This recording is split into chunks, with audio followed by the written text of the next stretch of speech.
근데 어떻게 두 달 사귀고 헤어질 수가 있지? 와, 나 이런 경우도 처음이어서.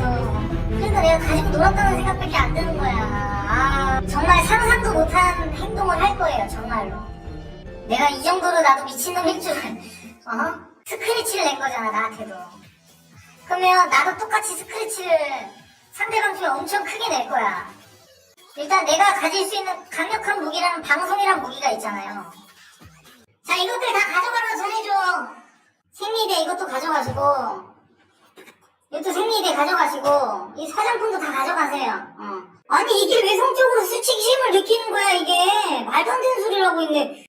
무슨 이런 개논리가 어딨어.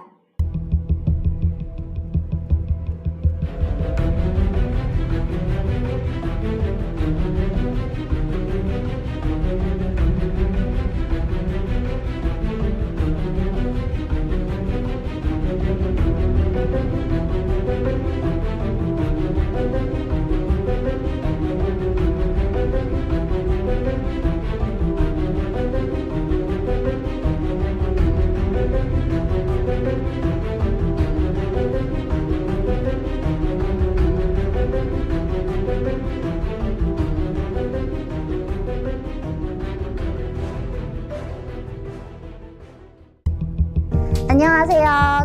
홍보실입니다. 여러분 평소 어떤 영상을 즐겨보세요? 드라마? 영화? 아니면 유튜브? 그럼 혹시 이 영상들의 해상도는 어느 정도인지 알고 계시나요? 밝은 미소로 말을 하는 이 여성은 대기업 통신사 홍보팀에서 근무하며 회사에서도 능력을 인정받던 인재였습니다. 하지만 이런 밝은 겉모습 뒤에는 견디기 힘든 고통이 숨어 있었는데요. 전 남자친구의 끈질긴 협박과 사이버 스토킹에 시달리던 여성은 3년 전 향년 34살의 나이로 생을 마감했습니다. 안타까운 죽음 뒤에 감춰진 사건의 전말을 지금부터 살펴보겠습니다. 예, 참 가슴 아픈 사건이더라고요. 어렵게 저희가 유족과 연락이 닿았습니다. 이 딸을 잃은 슬픔 속에서도 유족은 이 딸의 전 남자친구를 상대로 지금 힘겨운 법적 싸움을 이어가고 있습니다. 너무나 짧았던 만남이 비극의 시작이었다고요. 그렇습니다. 대기업 통신사에 근무하던 피해자 같은 경우에는 주식이라든지 가상화폐 등에 관심이 많아가지고 관련 방송도 찾아볼 뿐만 아니라 본인이 1인 방송까지도 했다고 하는데요.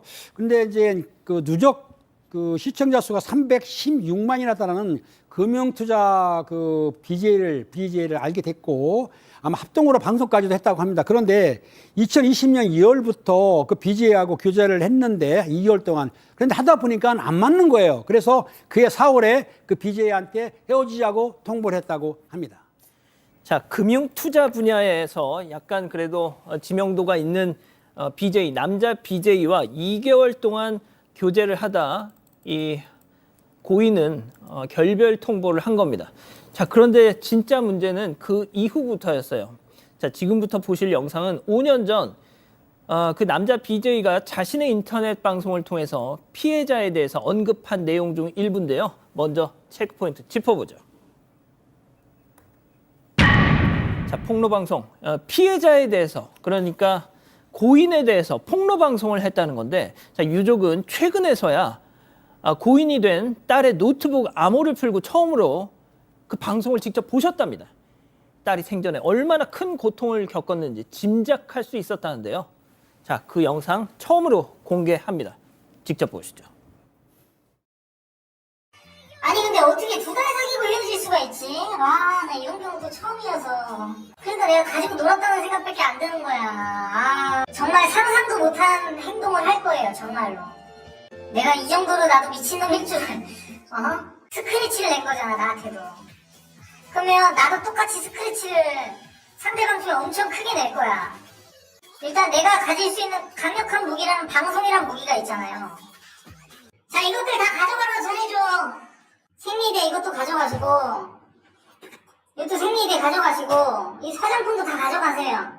아니, 이게 왜 성적으로 수치심을 느끼는 거야, 이게. 말도 안 되는 소리를 하고 있네. 무슨 이런 개논리가 어딨어. 자, 지금 보신 저 영상이 고인의 노트북에 저장이 돼 있던 겁니다. 고인이 생전에 저 영상을 직접 봤다는 얘기잖아요. 그렇죠. 실제로. 예.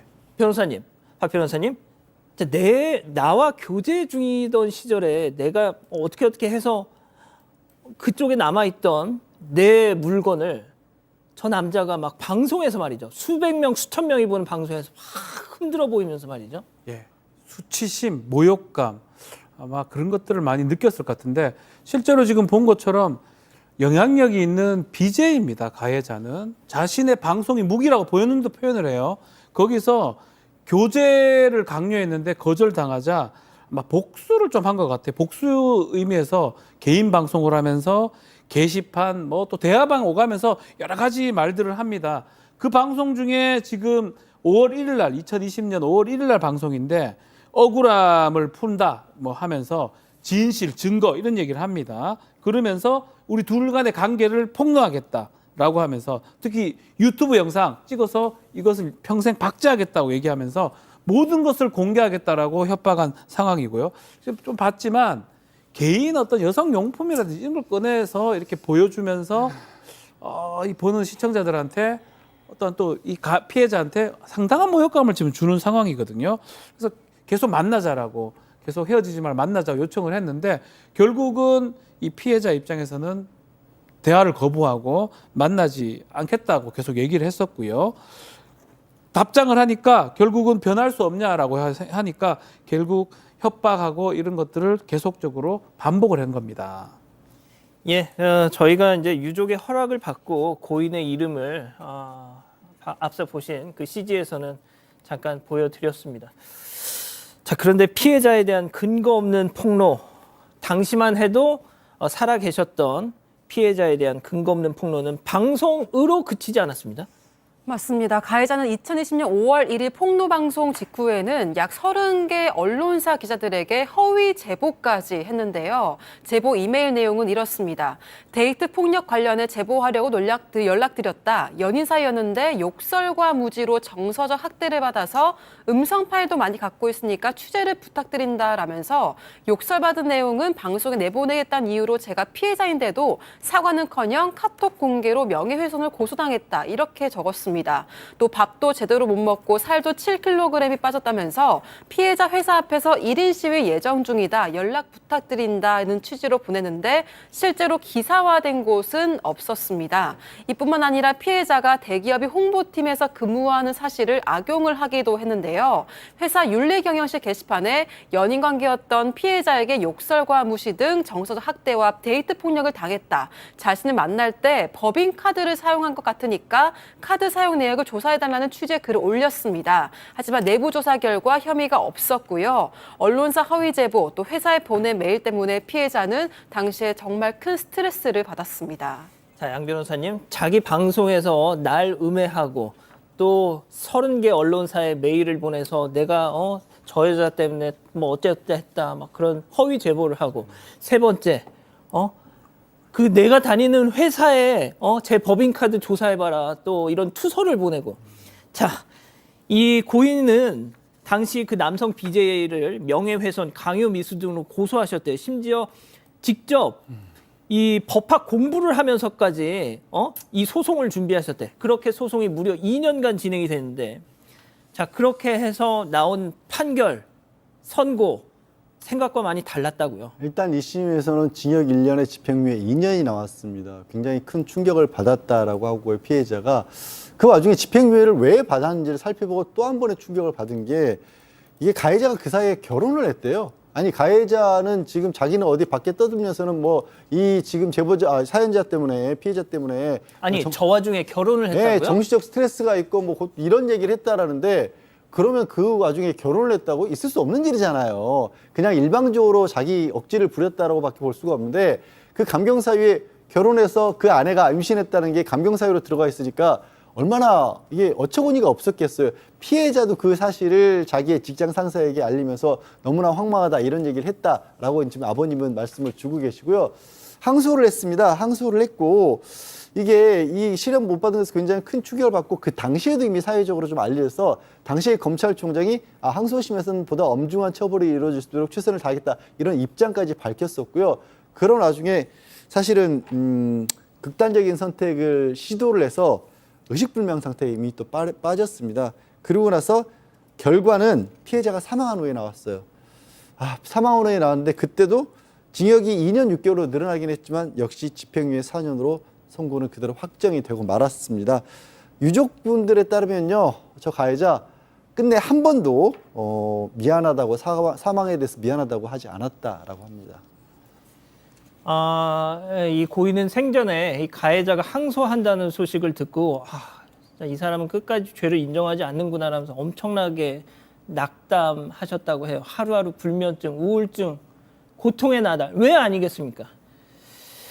하지만 자, 유족은 말이죠. 지금 모든 상황이 가해자의 말대로 진행되고 있다면서 분노를 억누르지 못하고 계십니다. 자, 이 BJ 가해자의 5년 전 방송 직접 한번 다시 보시죠. 제가 일단 변호사님이랑 상담을 하고 비용이 막 1,000만 원 이하로 나오거나 뭐 2,000만 원 이하로 나오면 내가 그냥 벌금 화끈하게 내고 모든 거 다 공개할게요. 벌금 내면 되지 뭐 어쩔 수 없지. 그게 죄가 된다 하면 벌금 내면 돼요. 저 초범이에요. 벌금형 한 번 기록 남으면 뭐 어때? 어차피 나는 BJ랑 뭐 명예훼손이랑 뭐 남아도 상관없어.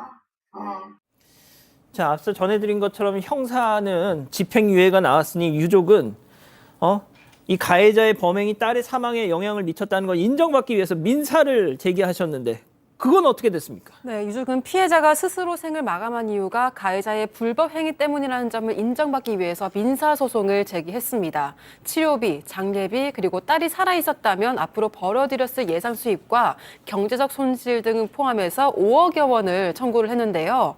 1심 재판부는 피해자의 죽음과 가해자의 불법 행위 사이에 인과관계를 인정하지 않았습니다.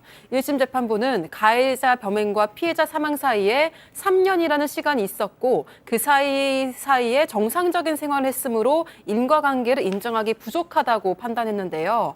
정신적 피해에 대해서만 책임을 인정했는데 명예훼손 등 범행으로 인해서 망인이 정신적 피해 손해를 입었다는 점은 명백하다며 배상액으로 1,500만 원을 산정했습니다. 자, 유족의 얘기 마지막으로 한번 들어보시죠. 전혀 아니라고 생각하거든요. 그걸로 인해서 계속 재판하는 동안에 우리 아이가 지쳤거든요. 정신적으로 피폐해졌거든요. 그래서 늘 있잖아요. 우리 아이가 난 이 재판 결과가 잘못 나오면은 나는 거기에 대해서 나는 일 거야. 막 이런 얘기를 이제 한 거거든요. 또 그리고 개명을 해가지고 지난 과거를 잊어버리고 재판이 딱 끝나면 새로운 삶을 시작을 하려고 했는데 법정에서는 오히려 그거를 개명까지 하고 회사 생활을 잘했다 이렇게 판결을 해버리니까 그래서 그 인과관계를 저희들은 이제 주장을 하는데 판사는 그거를 인정하지 않았는 그런 판결이 됐거든요. 자, 지금 항소를 하셨다는데 두 분 변호사님이 뭐 짧게 좀 말씀 좀 전해주시죠. 양 변호사님. 일단 우리 법원이요, 전반적으로 피해자가 극단적인 선택을 한 경우에 그 피해자의 극단적 선택까지 가해자에게 잘 안 묻습니다. 그런 경향이 있어요. 그리고 이 사건에서는 3년이라는 시간이 길었기 때문에 그 피해 때문에 사망한 것이라고 보기 어렵다라는 거예요. 근데 저는 거꾸로 보고 싶어요. 그 3년이라는 고통이 살아있는 동안 내내 고통받다가 사실 피해자는 사망한 거거든요. 저는 우리 법원의 이런 태도가 전반적으로 저는 이미 잘못돼 있고 그 경향이 여기서 그대로 지금 이어진 것으로 보입니다. 기본적으로 좀 가해자 중심으로 해서 보는 것 같아요. 인과성이고 직접 빡 붙은 것 말고는 시간이 떨어져 있으니까 인과성이 떨어진다라고 보는 게 우리 법원의 판례의 기본적 태도거든요.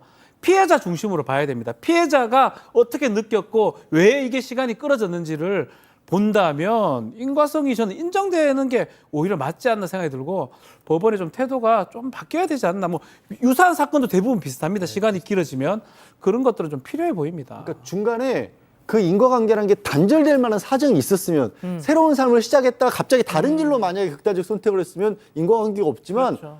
길어지면 길어질수록 더 힘들었던 거예요. 사실 피해자는. 예, 답답하네요.